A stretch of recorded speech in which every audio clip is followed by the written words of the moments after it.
Daniel from Hamburg, what do you think would have happened if the Ultimate Warrior returned post-Screwjob in 1997? Vince McMahon apparently wanted him back at that time. Do you think there's a chance Warrior would have been in the main event at WrestleMania 14 against Shawn Michaels instead of Steve Austin? And if not, who would Warrior have worked with at WrestleMania?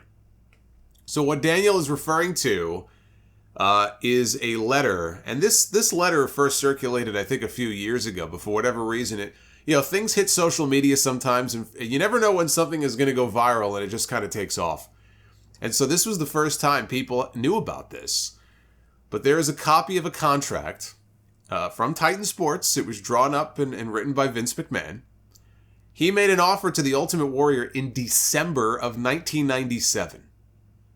When Vince found out the WCW was trying to get the Warrior to sign with their company, he swooped in and made an offer himself. Now you got to remember the timeline here, because there was a point in time in late 97 where WWE business was not doing well at all. Actually, in 97, I think, there was a point where they came close to filing for bankruptcy. So there were some lean times there. And it was September of 1997, it might have been at Madison Square Garden that night, when Vince McMahon first went over to Bret Hart, who was his champion. He had just put the title on him at SummerSlam the month before. And he said, look, I can't afford to pay you on this contract. He wanted, I think, to try to backload the contract or something, because Bret had this 20-year deal. And he wanted to pay him more at the end of the contract than at the beginning of the contract, and Bret said no, because of course, Bret would be a fucking idiot to say yes to that. I would have said no too. I said, no, you're going to pay me now. And Vince said, well, I'm going to breach your contract because I can't afford to pay you. And that's when he gave him permission. He actually encouraged him to start negotiating with Eric Bischoff and WCW to see if he can get a deal with their company. It was only about a month after that Vince went back to Bret and said, hey, I can afford to pay you now. And Bret was like, are you fucking kidding me? I already negotiated a deal. I've already signed a deal with Eric. It's done. I can't go back now. And Vince was like, oh, well, okay. I can afford to pay you now. And I think a lot of that had to do with them jacking up the price, $5 a month on their pay-per-views. They started with that In Your House show in September of 97. And they raised their pay-per-view prices, to compete with what WCW was doing at the time. And on the one hand, you would think, well, that might cost them buys. It did just the opposite. And they actually made more money by raising their prices. And that had a lot to do with why all of a sudden Vince, the numbers were always delayed, right? The pay-per-view numbers. But once he saw the numbers and he was like, oh, okay, well, guess what? Now I can afford to pay you. It was too late. But this is all happening at a time. Things are so bad, they can't even pay their champion. They're going to breach his contract intentionally and allow him to go walk into their competition because they cannot afford to pay him. Fast forward 3 months, and Vince McMahon puts this contract offer together for the Ultimate Warrior, offering him $750,000 a year and a net 35% on merchandise, which was above the usual percentage that was paid to WWF talents at the time. And the contract had a 14-day max per month on the road, so Warrior could not work or did not have to work more than 2 weeks each month. Okay, he got the same downside guarantee that people like Shawn Michaels and The Undertaker had, with the potential to make a hell of a lot more money than that. So, boy, business must have turned around real quick for him to turn around and make that kind of contract offer to the Ultimate Warrior. And it's a good thing things worked out the way that they did. Because had Warrior agreed to that deal, had he agreed and signed with the company, it would have been an absolute disaster. And within 6 months, I guarantee you, Vince McMahon would have been looking for ways to get out of that contract. He didn't want to breach Bret Hart's contract. He would have been looking for ways to breach the Ultimate Warrior's contract to get the fuck out of that thing. That would have been a disaster. Just look at how his run went in WCW in 98. You don't have to look at anything else other than that. It would have been about as successful as that.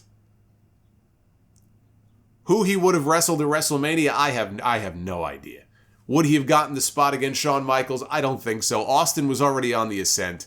I would like to think that they wouldn't have, sidetracked that push just to slot the Warrior in there.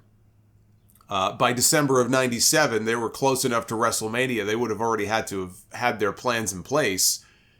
Who knows, had he signed the contract, when he would have debuted. Maybe it would have been like WrestleMania 12, where they would have held off his debut until Mania, and he would have come back in Mania in some kind of a special attraction match against somebody.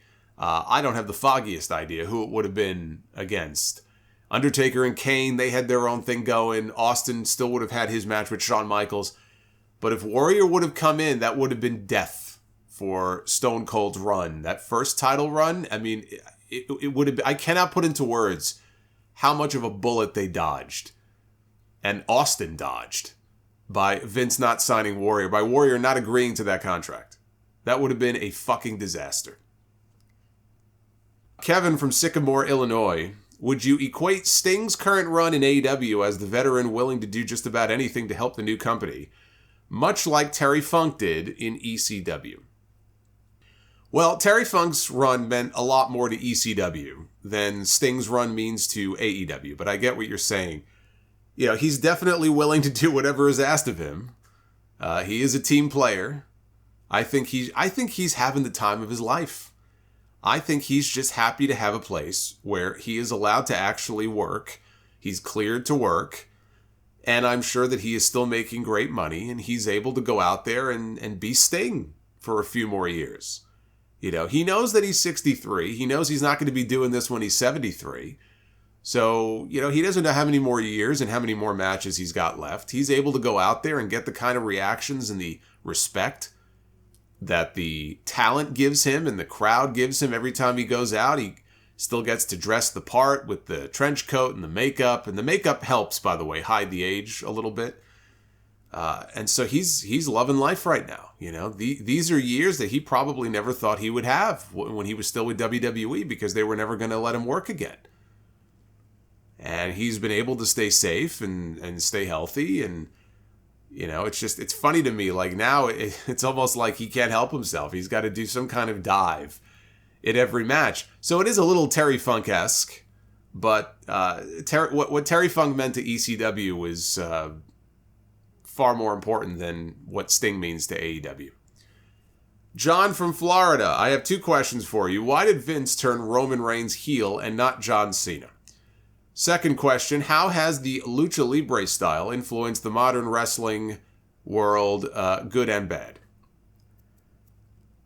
He turned Roman Reigns because Roman Reigns, I think, basically demanded it. I think Roman has said that if Vince did not allow him to come back in the way that he did, then he wasn't going to come back. Or at least that's what he claims he told him. He had an idea in his head for how he wanted to come back and the type of character he wanted to be. And he drew a line in the sand and said, either this is how it is or I don't come back. I've had a good career. But, John Cena was still his biggest merch mover at the time. And I think he was just afraid. I think he was just scared. He didn't want to make the same mistake with John Cena that I think he probably remembers making with Steve Austin back in 2001. And maybe he was a little gun shy because of that. Maybe that played a role in it. His past biggest star wanting to go heel, and then he acquiesced and said, okay, we'll turn you heel. And it ended up being a terrible business decision. We got some quality Austin segments during that heel run, but business-wise, it was a terrible idea. And I think even Austin acknowledges the fact that it was a terrible idea. And it was a terrible idea because before that year was even over, he was already back to being a babyface. If his heel run was such a big success, Stone Cold would have still been a heel going into 2002. So I think that may have played a role in his thought process as well. How could it not? I can't ask him myself to know for sure, but, it's his company. He was there. He knows what happened when they turned Austin heel. How could that not play a role in his thinking? As far as the lucha libre style, I think it's influenced modern wrestling in a huge way. I mean, we see a lot of lucha libre influence on the shows, and, a lot of the high-risk moves, I think, and dives and stuff like that. I think a lot of that is borrowed from stuff that we see in Lucha Libre, and there's good and bad that comes with that. I think it's pretty clear what the good and bad is. The bad is the more of that stuff we see, the more people get hurt. And I don't think that we need to be seeing stuff like that as often as we do. But also, it does make for a quicker pace. I think it makes for a more exciting product. I've tried to watch like a AAA show before, and it's not my thing. I don't know. I can't get into it. See, Lucha Underground was perfect for me. Lucha Underground was like the perfect blend, I think, of Lucha Libre and the storytelling, kind of the over-the-top storytelling and some of the gimmicks that they had. They managed to put that whole package together in a way that I thought was very entertaining. But if I sit here and try to watch a AAA show, I can't get into it. I think the Lucha Libre style and all the big moves and just transitioning from one big move to the next, we see a lot of that in AEW, and I'm not always a big fan of it in AEW either. So, there's good and there's bad. There's good and there's bad. There's a little bit of both. Neil from Chicago. Was and is there heat on WWE's end about Tony Schiavone? I ask because I don't believe they have ever used him for any type of interviews or production for their DVD and network library. Is there a story of any heat with him and the company? No, there's no heat there. I mean, when he signed with AEW, he made some comments about, never wanting to work there again, and I don't think his wife likes the company. For whatever reason, I don't think his wife is very fond of WWE.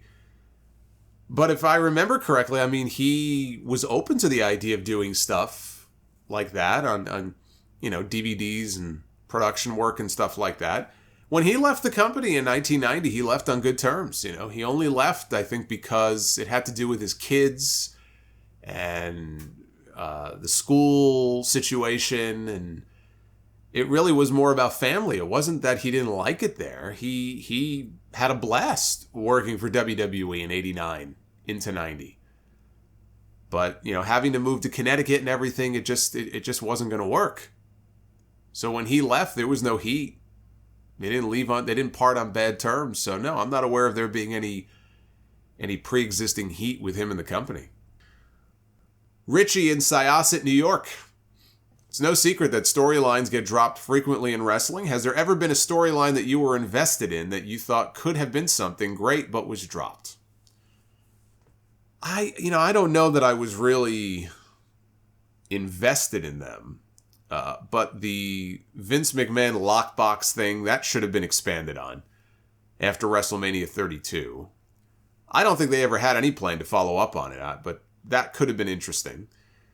And Hideo Itami being laid out in the parking lot at Full Sail because he ended up being out with that injury for so long, so much longer than they thought. I think he was gone for like 18 months. It was never followed up on. He was attacked in the parking lot. Everybody thought it was Kevin Owens. It was kind of alluded to that it was probably Kevin Owens, but that was one of those storylines that just never was followed up on. And Jad from London, England. Given that WrestleMania 39 is in Hollywood next year, if the Hall of Fame class is not going to be headlined by The Rock, do you think it would be a good time to induct another legend-turned-Hollywood star in Batista? He was supposed to be inducted WrestleMania 36 weekend in 2020, but the pandemic stopped that from happening, and when they did the 2020 and 2021 inductions, all at once, a year later, he declined because he wanted his induction to be in front of actual people. What do you think, and who inducts him? If they can't get The Rock, then I think they headline with Batista. Undertaker was the other big name. And look, Triple H, now that we know Triple H is done, you could do Triple H and put Triple H in as a single, even though he's already in, I guess, as part of DX. But, he'll get his own singular induction. I just don't know when he wants to go in. And so Batista would make sense. You could definitely, headline with him as far as who inducts him. Triple H would make sense because Batista was one of the people that Triple H handpicked. Triple H and Randy Orton, or Randy Orton and Batista, they were the two people that Triple H handpicked to be part of Evolution. If Batista is not part of Evolution, I don't know that he goes on to become a World Heavyweight Champion. He was the muscle of the group. He got to hang out with Triple H and Ric Flair and be in the spotlight. And he ended up getting the championship at a time when that wasn't even the original plan. The original plan for WrestleMania 21 was going to be Triple H and Randy Orton. And Batista just got over organically with the crowd. And it led to this huge push. And eventually Batista left. He went to Hollywood. Who knows if any of that happens? I don't know that Batista's in Guardians of the Galaxy and all of these things happen. If not for that first big push as part of Evolution. And he could thank Triple H for that. And he wanted Triple H to work with him. And he wanted to do the job for Triple H in his last match at WrestleMania 35. So it's very clear to me that if you give Batista the choice, he thinks the world of Triple H. I can't imagine he wants anybody else but Triple H to do the induction. So I think it would make sense for it to be him if Triple H himself is not going into the Hall of Fame. But Hollywood would make sense for The Rock. All comes down to his schedule, as it always does.